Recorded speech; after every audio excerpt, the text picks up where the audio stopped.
ay pagbobotohan ng House of Representatives ang impeachment complaint kay Marcos Jr. At alam naman po natin na despite na pinasa nila ito sa unang trial, alam natin na ngayong araw ay tsuntsugiin na nila ang impeachment complaints. Bakit? Dahil wala silang tunay na paghalam sa korupsyon. Ang hari ng korupsyon ay andyan pa rin sa Malacanang. Kaya ang panawagan ng mamamayan na impeach si Marcos ay dapat nating palakasin, dapat nating pahingayin.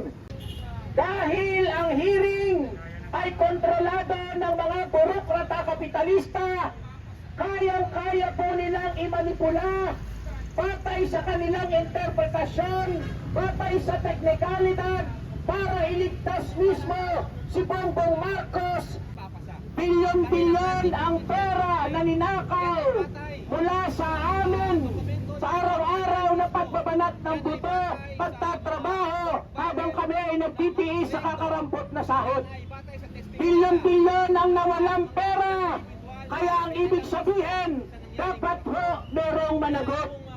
Ang Committee on Justice na dapat ipasa na merong sufficiency and substance ang reklamo natin laban kay Bongbong Marcos.